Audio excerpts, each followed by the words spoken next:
Those of you who love basketball must have seen its tremendous growth in the last couple of years in India, and not just as a sport but also as a merchandising brand. And the one person who gets the credit of revolutionizing the way we see the game is Yannick Colaco, the Managing Director of NBA India. And he's with us for a little chat today. Welcome to our show, Yannick. Thank you for having me. Yes. So tell me first of all, how did you get induced into sports, and what was it like to first join NBA India?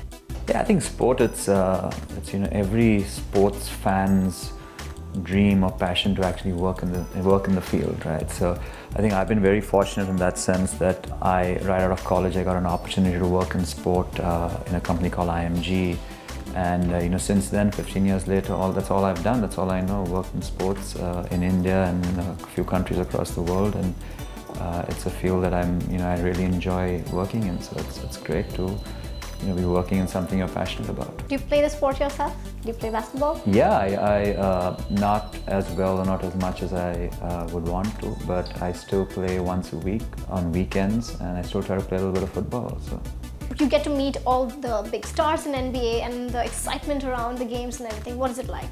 It's a lot of the times when because I've been a fan of the NBA since the mid-90s, meeting or watching and watching live in real time some of these celebrity basketball players is awe-inspiring. But eventually I think you start, the more you get into the business of the sport, or whether it's the NBA or any other sports business that I've been in, you start differentiating between the business of it and it as a fan.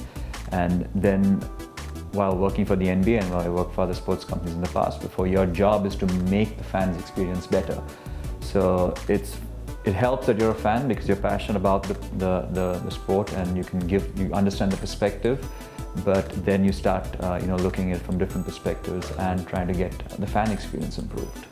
So what was the vision of NBA India when you first joined the company? Before joining or before accepting the job, I spent some time with the then commissioner of the NBA. It was a sports business legend, David Stern, and the current commissioner of the NBA, Adam Silver, who was then the deputy commissioner.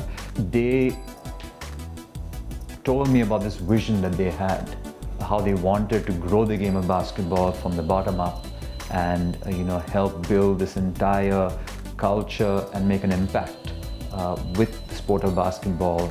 We had that meeting, and I was just I was sold. And I think since I've joined, we've started working on this together with David Stern, and now with Adam leading the NBA globally. We've made significant steps in terms of actually achieving that vision. We now have grassroots programs in schools, which have over 1,000 schools and over 1 million kids playing basketball as part of their school curriculum. A program that we've started in India literally 2 years back, and it's already grown to this scale.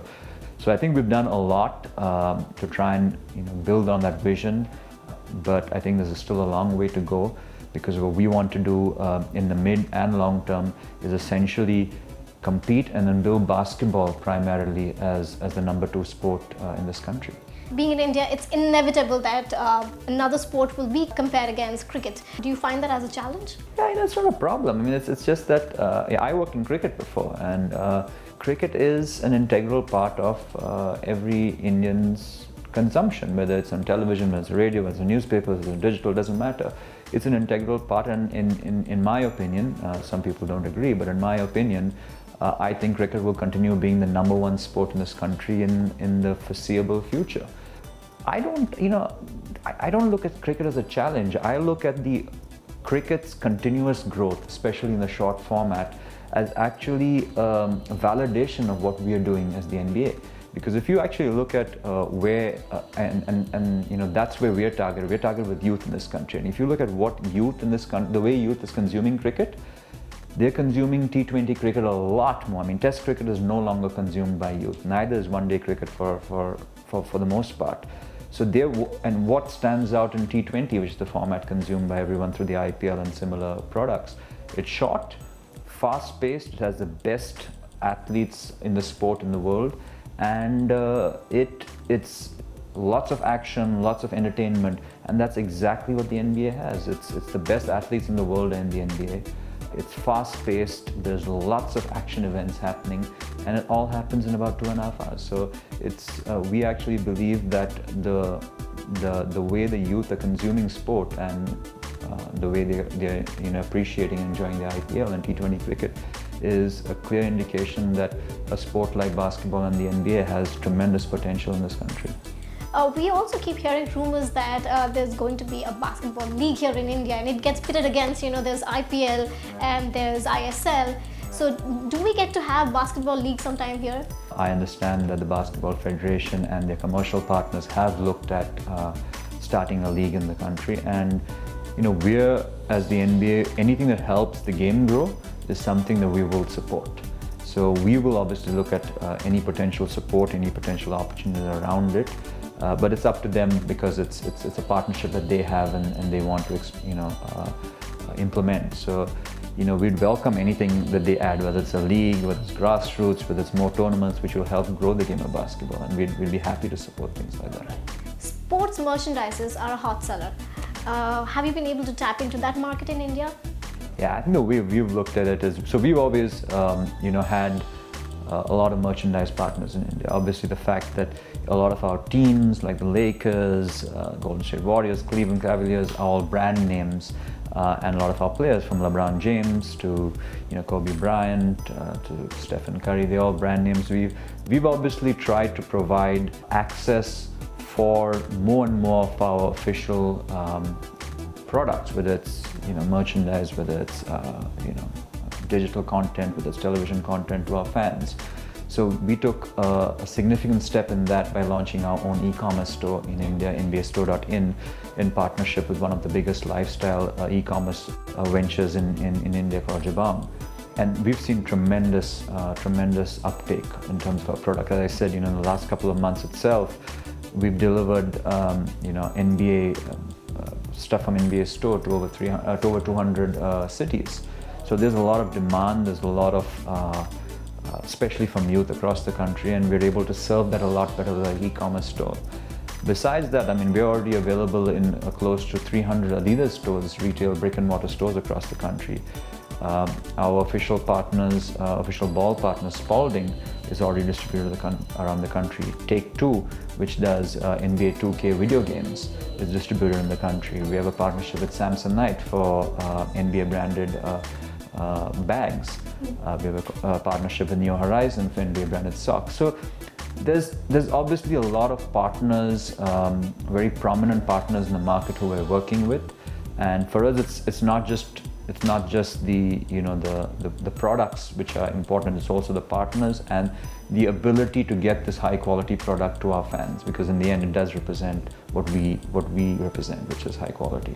When we think of basketball, we look at it as a very expensive sport, because you need to build a court for it. It has a different environment of playing it. You can't just get a basketball and play the game. Do you think that's a deterrent when it comes to popularizing the sport in India? Actually, I think there's a slight misnomer, and I think one of the biggest advantages that basketball has is the fact that it's so simple to play and so cheap to play. You don't have to play at the level of playing in an indoor court. What do you need to play basketball? You need a flat surface, you need a ball, and you need a hoop. That's it, and the rules are not complicated. You can play on your own, you can play 1-on-1, you can play 3-on-3, you can play 5-on-5. So I think one of the biggest things that we've seen with basketball as compared to other sports like tennis or badminton, which requires certain facilities, is that it's a very inclusive sport, because it doesn't require, it requires almost no investment to play.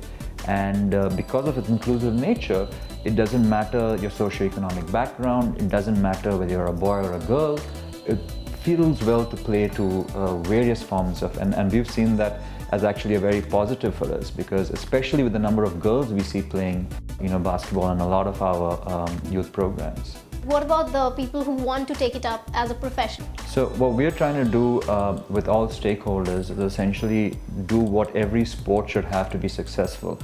Not just have this apex event or this apex opportunity, which is like the NBA or the IPL or whatever. It's about the pyramid.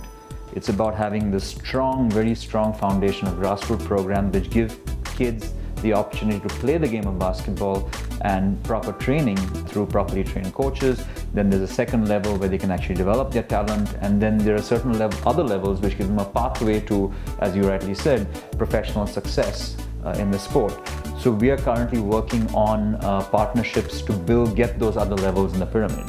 And we hope to have, very soon the next level on that, set up and announced hopefully in the next few months. It's about giving, kids who learn to play in the junior NBA level. So they learn, these millions of kids who are learning to play at the very base of the pyramid. They're continuing to grow their skills as they go through school and college. And beyond that, we're going to be running some programs which will identify the best talent in the teens and potentially give them some pathway opportunities to success, to potentially play in basketball professionally across the world. Apart from basketball, what other sports are you interested in? I'm actually a big football fan also, so I watch a lot of football. I used to play a lot of football. I grew up in Goa, which is obviously a really, really big football city. And so I Do you majorly follow the leagues? I do. So I watch a lot of football also, especially when there's no NBA basketball going on like this time right now. So I watch a lot of the EPL, a lot of La Liga. I watch a bit of the Bundesliga, the German football league, and also a little bit of the Dutch league. Did you follow ISL? I did. I actually watched some games of the ISL, and I think the one thing that I think the ISL really managed to do, and they were very successful in, was actually bringing the game of football front and center. I thought the way they put together the entire event, the way they showcased football was outstanding, especially because it brought people who weren't traditional football fans into experimenting and sampling the game. I think obviously the next big challenge for them is how do you keep them engaged? Anyone who watches football knows when the level of quality between the ISL and the global football leagues is large. The gulf in quality. But I think they've had a great start. They're just 1 year in, and I'm sure that with the partners that they have, they will continue growing. Lastly, what would you, as a message, or if you have to give an advice or a message to the upcoming sports enthusiasts out there? It could be basketball, could be from football or cricket even. I think it's an absolute privilege to be able to do something you're passionate about. But it requires you to make the effort to actually do it. I think that everyone who has a passion for sport should try to follow their, try to be involved in it in some way, either professionally, if they're talented and lucky enough, or they're hardworking enough, or through business. And I just think it's, it's part of the responsibility of the community, including me, in the industry, in the media and sports industry, to continue creating opportunities for the youth of this country within sports. So I think that's something that I've had the opportunity of doing over the last few years, and more so with the NBA. And hopefully I'll keep doing that. Okay. Thank you so much for joining us today. It was lovely chatting with you. Thank you for having me. Thanks.